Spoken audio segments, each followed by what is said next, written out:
Rupesh sir A to Z math class में आपका स्वागत है। हम लोग जो हिंदी ग्रामर की कंप्लीट्स वीडियो आप लोगों को दे रहे थे, जो 12th और 10th क्लास में हर एक साल पूछता है क्वेश्चन, ऑब्जेक्टिव में भी पूछेगा, सब्जेक्टिव में भी पूछता है, उसका क्लास हम लोग लेने जा रहे हैं। जो आज तीसरा क्लास होगा। 2 क्लास में हमने वर्ण वगैरह के बारे में बताया, आप लोगों को बहुत बेसिक चीज़ हमने बताई। लेकिन आज जो हम लोग कुछ पार्ट्स था संज्ञा का बचा हुआ टारगेट ऑब्जेक्टिव से, उसको करते हुए हम लोग आगे की तरफ बढ़ रहे हैं। चलिए फ्रेंड्स, देखते हैं हम लोग। जो भी हमारे क्लास में अगर कोई गलती आपको नज़र लगे तो प्लीज़ कमेंट करके उसको बतावें और हमारे चैनल को आगे बढ़ावें। नाप तौल का बोध कराने वाले शब्द को क्या कहते हैं? एक्चुअली आप लोगों को पहले से ही बता दिया गया है कि जो भी पदार्थ को नापा जाए या तौला जाए या कुछ चिपचिपा हो तो उसको द्रव्यवाचक संज्ञा बुलाया जाता है। तो डायरेक्ट विद्यार्थी बी इज़ करेक्ट आंसर, द्रव्यवाचक संज्ञा। फिर से एक बार, नाप तौल का बोध कराने वाले शब्द को द्रव्यवाचक संज्ञा कहते हैं।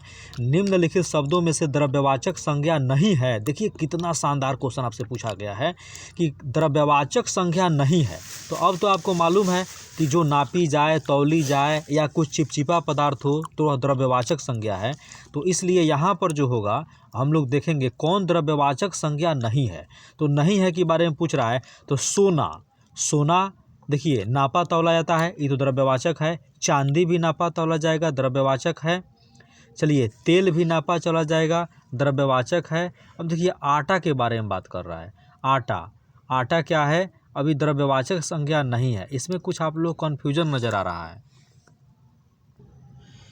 तो विद्यार्थी अभी हम लोग देख रहे थे यहाँ पर कि निम्नलिखित शब्दों में से द्रव्यवाचक संज्ञा नहीं है। देखिए तेल तो द्रव्यवाचक संज्ञा है, आटा भी नापा तौला जाता है, द्रव्यवाचक संज्ञा है। चांदी भी नापा तौला जाएगा, द्रव्यवाचक संज्ञा। सोना भी नापा तौला जाएगा, द्रव्यवाचक संज्ञा। इसका द्रव्यवाचक संज्ञा नहीं है, यह क्वेश्चन गलत है, यह सब द्रव्यवाचक संज्ञा है। क्लियर? हम लोग आगे बढ़ते हैं। निम्नलिखित शब्दों में से समूहवाचक संज्ञा जिससे भीड़ की बोध हो, जिससे भीड़ की बोध हो, यानी कि सभा, सभा समूहवाचक संज्ञा है। पहले ही आपको पता लगा सभा, जैसे किसी ग्राम सभा, चाहे जैसे पंचायत का सभा, कहीं सभा लगाते हैं, मानवता नहीं है, आदमी नहीं है, चावल नहीं है। जिस संज्ञा से किसी एक ही वस्तु का बोध हो वो सब कोई जानता है, उसे व्यक्तिवाचक संज्ञा कहते हैं। क्लियर है? हम लोग आगे बढ़ रहे हैं। भाववाचक संज्ञा का उदाहरण नहीं है। देखिए भाववाचक, भाववाचक उस संज्ञा को बुलाया जाता है जिसे महसूस किया जाए, जैसे बुढ़ापा, जवानी, सुंदरता, अच्छाई, शत्रुता, जिसे छुआ नहीं जा सके। लेकिन ताजमहल, ताजमहल भाववाचक संज्ञा का उदाहरण नहीं है, इसलिए ए इज़ करेक्ट आंसर। जातिवाचक संज्ञा नहीं है। देखिए यहाँ पर पूछ रहा है कि जातिवाचक संज्ञा नहीं है। जब जातिवाचक संज्ञा की बात होगी, ओके, जातिवाचक संज्ञा नहीं है तो जातिवाचक संज्ञा पूरे जाति भर का बोध हो।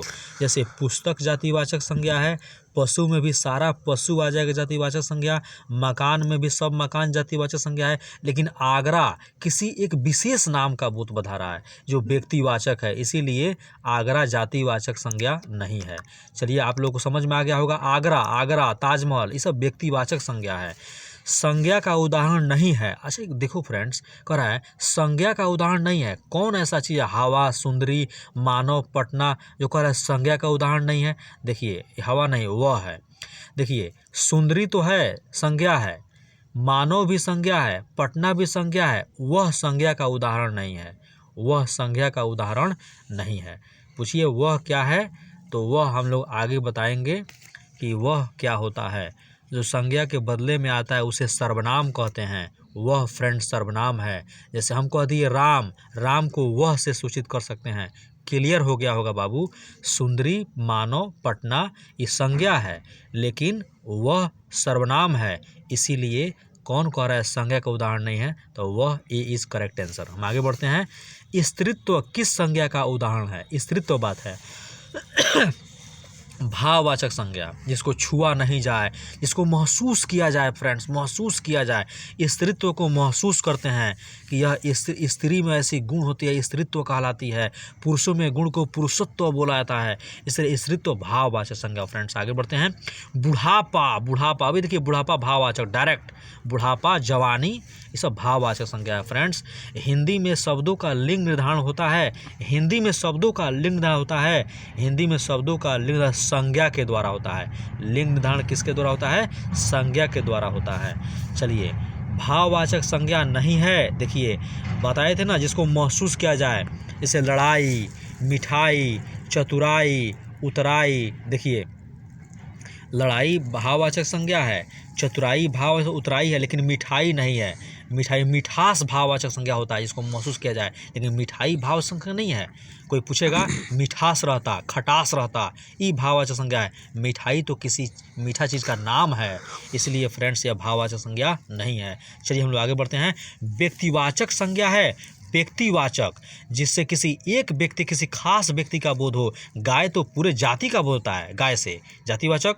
देखिए यहाँ देखिए, पहाड़, पहाड़ से पूरे पहाड़ का बोध होता है। आम, आम से पूरे आम जाति का बोध होता है। जैसे डंका, सबुजा, दलमा, ये सब नाम है। लेकिन यमुना, यमुना किसी खास व्यक्ति का नाम है। यमुना व्यक्ति का नाम नहीं है, नदी का नाम है, तो इसीलिए यमुना नदी व्यक्तिवाचक संज्ञा का उदाहरण है। फ्रेंड्स हम आगे बढ़ते हैं। जातिवाचक संज्ञा, जाति पूरे जाति का बोध हो। आप देखिए दुख से जाति का बोध नहीं होता है, सेना से जाति का बोध होता है। नहीं, सेना से भी नहीं, सेना से तो समूह का बोध होता है। सेना, भीड़, ये सब। लड़का, लड़का से जाति का बोध होता है। भाई पूरा लड़का जाति, पूरा लड़का जाति का बोध होता है। श्याम तो व्यक्तिवाचक है, इसे लड़का इज करेक्ट आंसर। क्लियर है, आगे बढ़ते हैं। वस्तु, स्थान, भाव या विचार के घोतक शब्द को क्या कहते हैं? वस्तु, स्थान, भाव, ये तो सबको जानता है भाई। वस्तु, स्थान, भाव आदि के नाम को बताने वाले से वो संज्ञा कहते हैं। चलिए क्लियर है कॉन्सेप्ट, विद्यार्थी संज्ञा कहते हैं। निम्नलिखित शब्दों में जातिवाचक संज्ञा नहीं है। वाह कितना अच्छा क्वेश्चन पूछा। जातिवाचक संज्ञा नहीं है तो जातिवाचक को छांट दो, तो जातिवाचक संज्ञा नहीं है, जातिवाचक संज्ञा नहीं है। तो जातिवाचक में हम लोग क्या करेंगे, सबसे पहले आगरा जातिवाचक संज्ञा नहीं है। आगरा जातिवाचक संज्ञा नहीं है। क्यों नहीं है? कि आगरा किसी विशेष जगह का नाम है, जैसे आगरा का ताजमहल, ठीक है ना, जातिवाचक संज्ञा नहीं है। अर्थ के विचार से संज्ञा के कितने प्रकार होते हैं? अर्थ के विचार से संज्ञा के कितने प्रकार होते हैं? तो अर्थ के विचार से संज्ञा के, अर्थ के विचार से संज्ञा के कितने प्रकार होते हैं? तो अर्थ के विचार से संज्ञा के इस 7 बता रहा है। ऐसे संज्ञा के 5 प्रकार होते हैं। संज्ञा के कितने प्रकार होते हैं? 5 प्रकार होते हैं। इसीलिए निम्नलिखित में से कौन सा शब्द जातिवाचक संज्ञा है? कौन सा शब्द जातिवाचक संज्ञा है? शहर से पूरे शहर जाति, शहर का बोध होता है, शहर जातिवाचक संज्ञा है। स्त्रीत्व शब्द में कौन सी संज्ञा है? अभी तो आप लोग ऊपर पढ़े हैं, स्त्रीत्व भाववाचक संज्ञा है। निम्नलिखित शब्दों में से कौन सा शब्द व्यक्तिवाचक संज्ञा नहीं है? व्यक्तिवाचक संज्ञा, व्यक्तिवाचक संज्ञा नहीं है। देखिए व्यक्तिवाचक संज्ञा नहीं है, देखिए यहाँ पर बोल रहा है आदमी व्यक्तिवाचक संज्ञा नहीं है। क्लियर, हम लोग आगे बढ़ रहे हैं। देखिए लिंग के बारे में पढ़ना है फ्रेंड्स। लिंग एक बहुत बेहतरीन टॉपिक है जो 90% छात्र को लिंग निर्णय करने में प्रॉब्लम होता है। तो लिंग के बारे में देखना है हम लोग को। देखिए लिंग की परिभाषा क्या होती है? तो संज्ञा के जिस रूप से यह पता चले कि कोई वस्तु, चाहे कोई भी चीज़, पुरुष है कि स्त्री है कि निर्जीव है, तो उसी का पता करने वाले को हम लोग लिंग बोलते हैं। यानी कि संज्ञा के जिस रूप से यह पता चले कि वह पुरुष जाति का है या स्त्री जाति का बोध हो, उसे लिंग कहते हैं। चलिए विद्यार्थी, लिंग जो होता है ना, अभी हम लोग आते हैं लिंग के भेद। ऐसे लिंग के 3 भेद होते हैं। यहाँ देखिए लिंग के कितने भेद होते हैं? 3 भेद होते हैं। एक पुल्लिंग होता है, एक स्त्रीलिंग होता है और एक और नपुंसक लिंग होता है। लिंग के 3 भेद होते हैं, पुल्लिंग, स्त्रीलिंग और एक नपुंसक लिंग होता है। चलिए इसके बाद में हम लोग बोलेंगे, तो लिंग के 3 भेद होते हैं। पहला पुल्लिंग, दूसरा स्त्रीलिंग, चौथा नपुंसक लिंग। बस इतना ही उठा लेना है यहाँ से, पुल्लिंग, स्त्रीलिंग, नपुंसक लिंग। जिससे पुरुष जाति का बोध हो उसे पुल्लिंग कहते हैं, जैसे लड़का। जिससे स्त्री जाति का बोध हो उसे स्त्रीलिंग कहते हैं, जैसे लड़की, बेटी। नपुंसक लिंग, जिससे निर्जीव पदार्थ का बोध हो उसे नपुंसक लिंग कहते हैं, जैसे लकड़ी वगैरह, बाकी सब उसमें आता है ये तीनों। परंतु हिंदी में लिंग के मतलब 2 ही हम लोग ज़्यादा लिंग के बारे में जानते हैं, एक पुल्लिंग और एक स्त्रीलिंग। हिंदी में नपुंसक लिंग का कोई स्थान नहीं होता है फ्रेंड्स। हिंदी में नपुंसक लिंग का कोई स्थान नहीं होता है, ठीक है। चलिए हम लोग आगे देखते हैं। अब लिंग के बारे में, कैसे लिंग को आप लोग पता कीजिएगा। जैसे कुछ लिंग के बारे में आप लोग समझिए, जैसे पुरुष, घोड़ा, बैल, मोर, बंदर इत्यादि पुल्लिंग है। देखिए ध्यान से, पुरुष, घोड़ा, बैल, इसको आप निकालने में कोई दिक्कत नहीं है। पुरुष का स्त्री, घोड़ा के घोड़ी, बैल के गाय, मोर के मोरनी, ये सब तो निकालने में कोई दिक्कत नहीं है फ्रेंड्स। बंदर के बंदरियाँ, ये बंदरियाँ, यह सब पुल्लिंग है। उसका स्त्रीलिंग हम लोग आसानी से निकाल सकते हैं। इसके बाद में हम लोग क्या करेंगे, देखिए जैसे पुल्लिंग आप यहाँ पर भी थोड़ा सा देख लीजिए। पक्षी पुल्लिंग है, उल्लू पुल्लिंग है, कौवा पुल्लिंग है, भेड़िया पुल्लिंग है, चीता पुल्लिंग है, खटमल पुल्लिंग है, केचुआ पुल्लिंग है। और स्त्रीलिंग में देखिए चील, कोयल, बटेर, मैना, गिलहरी, जोंक, तितली, मक्खी, मछली, ये सब स्त्रीलिंग है फ्रेंड्स। एक बार रिपीट करते हैं, चील, कोयला, बटेर, मैना, अरे जो देखने से स्त्री टाइप का नाम लगे, गिलहरी, जोंक, तितली, मक्खी, स्त्रीलिंग है। चलिए फ्रेंड्स हम इसमें आगे देखते हैं। यहाँ पर कुछ खास है कि पुल्लिंग और स्त्रीलिंग निकालने का ट्रिक्स होता है, उसके बारे में थोड़ा सा आप लोग ध्यान दीजिए। बस यहाँ देखिए, जिन शब्दों के अंत में आव, त्व, पन, पा इत्यादि हो उसे हम लोग पुल्लिंग कहते हैं। जिन शब्दों के अंत में आव हो, आव का मतलब हो गया चढ़ाव, त्व का मतलब हो गया नारीत्व, पन का मतलब हो गया लड़कपन, पा का मतलब होता है बुढ़ापा, ये सब लगा हो तो उसको हम पुल्लिंग कहते हैं। तो जिन शब्दों के अंत में आव, त्व, पन, पा इत्यादि लगा हो, जैसे चढ़ाव, नारीत्व, लड़कपन, बुढ़ापा, पुल्लिंग है। संस्कृत के अकारांत शब्द, संस्कृत के अकारांत क्या होता है, देखिए 2-3 चीज़ होता है, एगो अकारांत होता है, एगो आकारांत होता है। अकारांत में आ नहीं है, तो अकारांत देखिए वरदान, तिलक, स्वराज्य, पत्र, मान, भवन, जल, चरित्र, ये अकारांत है। देखिए अकारांत और आकारांत हम आपको बताएंगे, ये चीज़ आपको बहुत ज़रूरी है। क्या होता है अकारांत और आकारांत में क्या अंतर होता है, इसके बारे में हम लोग ध्यान देंगे। फिलहाल अभी यहाँ देखिए आकारांत जो बताया जा रहा है उसका। संस्कृत में इतने अकारांत हो, अकारांत का मतलब क्या होता है, पहले आ नहीं रहेगा। वरदान अकारांत है, व में अ लग रहा है, तिलक में अ है तो वरदान, तिलक, स्वराजस्य, पत्र, पत्र में भी अ है, मान, भवन, जल, चरित्र, आकारांत बताया जाएगा। आकारांत ये हो गया। अपवाद में शरण, कुशल, सामर्थ्य इत्यादि स्त्रीलिंग है। तो प्रत्यय संज्ञा, जैसे माने जिस संज्ञा में प्रत्यय तो हो वह भी पुल्लिंग होता है। जैसे चरित तो है, गणित तो है, गीत तो है, स्वागत तो है, अर्थात जितना संज्ञा में लास्ट में तो लगा हो वो सब आपका पुल्लिंग हो जाएगा। Clear concept. जैसे चरित, गणित, गीत, स्वागत इत्यादि। जिनके अंत में ख हो, ध्यान देना फ्रेंड्स, आपके परीक्षा में ख वाला बहुत ज़्यादा पूछता है। तो आ ख, तो और ख, देखिए तो आ ख में देखिए नख, मुख, सुख, दुख, किसी भी संज्ञा के अंत में अगर ख आ जाए तो उसको पुल्लिंग कहिएगा, और किसी भी संज्ञा के अंत में अगर तो आ जाए तभी उसको पुल्लिंग कहिएगा। ये दो चीज़ आप क्लियर कर लिए। यहीं भी आई है, तो और ख, तक याद कर लीजिएगा आप लोग। तक, तक, जहाँ तक में तो वाला भी पुल्लिंग और ख वाला भी पुल्लिंग। हिंदी में आकारांत अथवा आकारांत शब्द जैसे बाल, आकारांत बाल हो गया, हाथ आकारांत हो गया, सिर अकारांत, कपड़ा अकारांत। अरे देखिए आ में आकारांत में आ होगा, अकारांत में अ होगा। क्लियर हो गया। बाल, सिर, हाथ, कपड़ा, गड्ढा, पत्ता इत्यादि ये सब पुल्लिंग है। अरबी फारसी के ऐसे शब्द, ऐसे ये भी समझ ले, जितना अरबी फारसी के शब्द हैं जो विदेश से आए हुए हैं, जिनके अंत में ब हो, आब हो, आस हो, स हो, वो सब पुल्लिंग होगा। जैसे मतलब, गुलाब, जवाब, हिसाब, ताश, जोश इत्यादि। तो एक और हम बताएंगे, देखिए अ ख ब, एगो ट्रिक लिखा देंगे हम।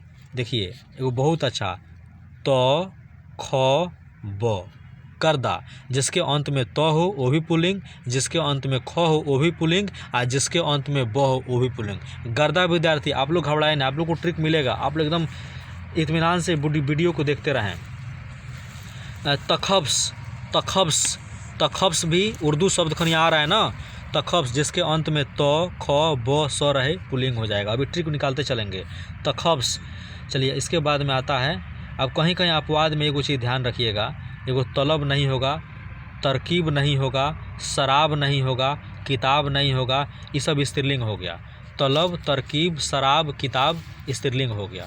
बाकी जितने भी लास्ट में ब वाले हैं वो पुल्लिंग होगा। चलिए इसको देखिए, तत्सबकीस, यहाँ देखिए तलब, तकरीब, शराब, किताब, ये सब स्त्रीलिंग हो गया। अच्छा, थोड़े प्राणीवाचक शब्द, जितने प्राणीवाचक शब्द कुछ कम होते हैं, जैसे झिंगूर, नाम पर झी लग गया ना, झिंगूर यह पुल्लिंग है। कौवा पुल्लिंग, बेंग पुल्लिंग इत्यादि।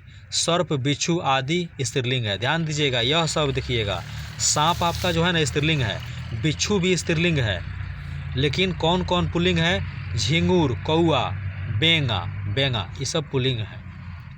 अपवाद में चील, कोयला इत्यादि। हंसी आ रहा है फ्रेंड्स, ये सब नाम सुन सुन के आप घबराए नहीं। चील, कोयला आदि भी स्त्रीलिंग है। चील, कोयल आदि, कोयला नहीं है, कोयल है, सॉरी बाबू, कोयल है।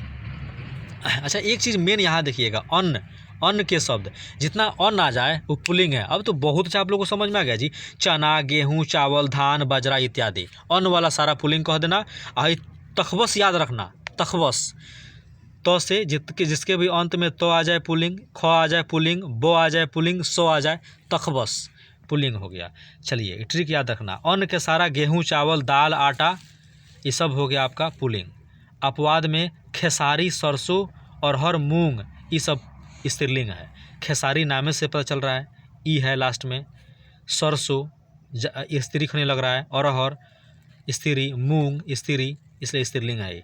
द्रव पदार्थ के नाम, कितना शानदार ट्रिक्स, जितने भी द्रव हैं वो सब आपको पुल्लिंग आ जाए। अपवाद में चाय, स्याही, शराब को छोड़ के देखिए, पानी, घी, तेल, अर्क, शरबत, काढ़ा, ये सब पुल्लिंग है। किसको छोड़ के? चाय, स्याही, ही लग गया, चाय, स्याही, शराब को छोड़ के, चाय, स्याही, शराब को छोड़ के बाकी जितने द्रव आपको आ जाएं पुल्लिंग कह देना है। अरे यहाँ देखिए लेना, याद कर लीजिए, यानी चस्यस, चास्यस, चास्यस, चास्यस स्त्रीलिंग है, स्त्री है, चास्यस स्त्रीलिंग है। चाय स्त्रीलिंग, स्याही स्त्रीलिंग, शराब स्त्रीलिंग। शरीर के अवयवों का नाम, शरीर के जितने भी अवयव हैं आपको कलाई, नाक, आँख, जीभ, खाल, बाह को छोड़ के सब पुल्लिंग हो जाता है। कान, मुंह, दांत, ओंठ, गाल, मस्तक, अंगूठा, कौन कौन नहीं होगा आपका पुल्लिंग नहीं होगा? कलाई, ये पुल्लिंग नहीं है, स्त्रीलिंग है। नाक, नाक आपका स्त्रीलिंग है। आँख, आँख आपका स्त्रीलिंग है। जीभ, खाल, चमड़ा, बाह, ये सब स्त्रीलिंग है। तो स्त्रीलिंग जानने का संदेश शानदार तरीका है। चमड़ा तो स्त्रीलिंग है, कलाई भी स्त्रीलिंग है, नाक, आँख, जीभ, बाह स्त्रीलिंग है। चलिए, उर्दू के वे शब्द जिनके अंत में आर या आना लगा रहे, आर या आन लगा रहा है, जैसे बाजार, इतिहास, इनकार, आसान, मकान, सामान, इम्तिहान इत्यादि, ये सब है। देखिए उर्दू अब पुल्लिंग क्लियर कर रहे हैं, स्त्रीलिंग फिर देखेंगे। अब चल रहा है लास्ट, उर्दू के शब्द जिनके अंत में आर या आन हो, तो तखबस। अब यहाँ एगो ट्रिक लगाते हैं, तखबस, तखबस, ध्यान दीजिए यहाँ पर, तखबस आरन, तखबस आ, तखबस ट्रिक निकाल रहे हैं, आर या आन, तखबस आर आन, तो ख ब स आर आन। तो क्या है, हिंदी के जितने भी उर्दू के जितने भी शब्द हैं जो आर लगा रहे और आन लगा रहे, वह भी पुल्लिंग होगा, वह भी क्या होगा?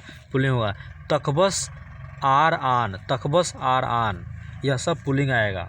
चलिए अब आता रहा है, जैसे अपवाद में मणि, चुन्नी, लालड़ी को छोड़ के धातुओं के जितने नाम है, एगो इसको क्लियर कलेक्शन कर लेना, तांबा, लोहा, सोना, सीसा, चांदी, पीतल, टीन, ये सब आपको पुल्लिंग हो जाएगा। एगो चांदी को छोड़ के, सॉरी, एगो चांदी के छोड़ के बाकी जितना भी धातु होता है उसको पुल्लिंग कह दीजिए। एगो चांदी को छोड़ के बाकी जितना धातु होता है उसको क्या कह दीजिए? पुल्लिंग कह दीजिए। चलिए अब क्लियर हो रहा है। इसके बाद में भौगोलिक जल स्थल का नाम, देश, नगर, द्वीप, पर्वत इत्यादि पुल्लिंग है। देश, नगर, द्वीप, पर्वत आदि पुल्लिंग है। अपवाद में पृथ्वी स्त्रीलिंग, झील स्त्रीलिंग, घाटी स्त्रीलिंग, सरिता स्त्रीलिंग, मरुस्थली स्त्रीलिंग। पेड़ों के नाम जितने हैं पुल्लिंग में आ जाएंगे। कौन कौन? लीची, नाशपाती, नारंगी को छोड़ के, ई वाला छोड़ दीजिए, लीची, नाशपाती, नारंगी छोड़ के बाकी पेड़ पुल्लिंग कह दीजिए। पीपल, बड़, चीड़, आम, शीशम, अमरूद इत्यादि पुल्लिंग है। चलिए अब इसके बाद में पुल्लिंग हमने क्लियर किया। अब इसके बाद में हिंदी में कुछ है स्त्रीलिंग के बारे में आता है, बस 5 मिनट इसमें समय लेंगे। हिंदी के इकारांत शब्द, जितना इकारांत शब्द है जैसे थैली, चीनी, धोती, टोपी, ई जिसमें लग गया वो स्त्रीलिंग, ई जिसमें लग गया वो स्त्रीलिंग। लगभग बोलिए ना, थैली में ही लगा है ना, चीनी में ही लगा है ना, धोती में ही लगा है, टोपी में ही लगा है, स्त्रीलिंग। अपवाद में ही छोड़ देना है, दही, घी, जीव, मोती, पंछी, पानी छोड़ के। संस्कृत के शब्द आकारांत, संस्कृत के आकारांत, एक जगह पढ़े थे संस्कृत का आकारांत, आकारांत पुल्लिंग, आकारांत जैसे कथा, माला, दया, कृपा स्त्रीलिंग है। संस्कृत के नाकारांत शब्द जैसे प्रार्थना, ना लगा हो, वेदना, रचना इत्यादि स्त्रीलिंग है, जिसमें ना लगा हो स्त्रीलिंग है। संस्कृत के कुछ इकारांत शब्द रात्रि, निधि, वस्तु, ऋतु स्त्रीलिंग है। हिंदी के वट, हट या प्रत्यय संबंधी जितना है, रुकावट, खटिया आदि स्त्रीलिंग है। अरबी या फारसी के ऐसे शब्द जिनके अंत में आ, ज, द, ल आदि लगा है, जैसे आज दल याद कर लीजिए, आज दल जिसमें आ लगा हो, ज लगा हो, द लगा है, ल लगा है, ट्रिक आज दल। जैसे हवा, दवा, चीज, कमीज, कदी, ताकीद, नकल, हलचल इत्यादि। आ, ज, द, ल में कोई एगो लगा हो तो उसको हम लोग क्या कह देंगे? स्त्रीलिंग कह देंगे। तकारांत शब्द जैसे दौलत, लास्ट में त लगा हो, दौलत, रात, दस्तखत, खत, उसमें भी त लगा था, आप घबराएं नहीं, ये तकारांत है। दौलत, रात, दस्तक, खत। अपवाद में दांत, भात, खेत, दरख्त, खत, ये सब हो जाएगा। इस, इर, इफ, आस प्रत्यांत शब्द जैसे कोशिश, तकरीर, तारीफ, प्यास इत्यादि, ये सब हो जाएगा स्त्रीलिंग। तिथियों जितना भी है, तिथि मतलब हो गया, लोग कहता है भैया दूज, तीज, ये सब स्त्रीलिंग होता है। दूज, तीज, अंग्रेजी, उर्दू ये सब है स्त्रीलिंग। अंग्रेजी के आए शब्द हुए जैसे लालटेन, कांग्रेस, टेबल स्त्रीलिंग है। अपवाद में स्टेशन, स्कूल, कॉलेज इत्यादि पुल्लिंग है। स्टेशन, स्कूल, कॉलेज इत्यादि पुल्लिंग है। जिन संज्ञाओं के अंत में ख हो जैसे ईख, भूख, राख, कोख इत्यादि, ये भी स्त्रीलिंग होंगे।